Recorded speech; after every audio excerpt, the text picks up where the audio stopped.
Finally আমার দাদা বৌদির বিরিয়ানি খেতে চলে এসেছি। বউয়ের হ্যাপি বার্থডে ছিল। বউ এখন মেনু কার্ড দেখছে। মেনু কার্ড দেখে বলছে থালি খাবো। আরে দাদা বৌদির বিরিয়ানি দেখে বিরিয়ানি খাও। আমার মেয়ে তো দাদা বিরিয়ানি খাবেই। আমার বউ শুধু বলে থালি থালি করছিলো। যাও বিরিয়ানি অনেক পরে অর্ডার দেওয়া হলো, 3 প্লেট অর্ডার দিয়েছিলাম। 2 প্লেটের বিরিয়ানি দেখে যা অবস্থা, তাই বলে না 1 প্লেট ক্যান্সেল করো। যদিও মটন দিয়েছিলাম, তো দাদাকে বললাম একটা এক্সট্রা থালি দিতে। এখনও থালি আবার দেখছি যে কতটা করে দিয়েছে, ভাগ্যিস একটা ক্যান্সেল করেছি।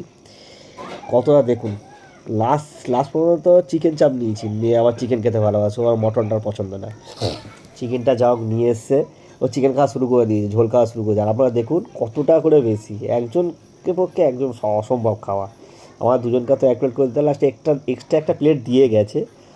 বউ এখন ওখান থেকে তুলে মেয়েকে দেওয়া হবে। বউ দিচ্ছে ওখানে। মাটনের পিসটা দেখুন কি বড় পিস। বউকে দেখাচ্ছিলাম মাটনের পিসটা দেখুন।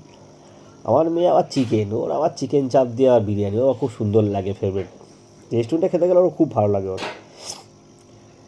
এই বিরিয়ানি খেতে খেতে একটা জিনিস দেখবেন, হাফ বেঁচে গেছে আমাদের বিরিয়ানি প্লেট থেকে। সবার প্লেট বেঁচে গেছে। আমার বউয়ের প্লেটটা অবস্থা দেখুন, ও কিন্তু ওর প্লেটটা কিন্তু মেয়েকে দিয়েছে, তার সত্ত্বেও বেঁচে গেছে কতটা। চিকেন চপটা ভাবছিলাম পার্সেল করে নিয়ে চলে আসবো, তারপর না থাক, পিছনে থাক।